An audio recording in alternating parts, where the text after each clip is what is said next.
की बोलेनी छठिया मैया सुन ये महादेव बाबा ए मोरा घाटे दुभी आऊ पिजी गईले माका राभ सेड़ कइले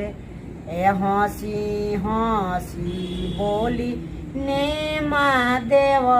बाबा सुनिए छठिया मैया ए रौरा घाटे दुभा वासेराई देव चंद नेली पाई देव सुनिए छठिया मैया ए रौआ घाटे दूध ए और क देव सुनिए छठिया।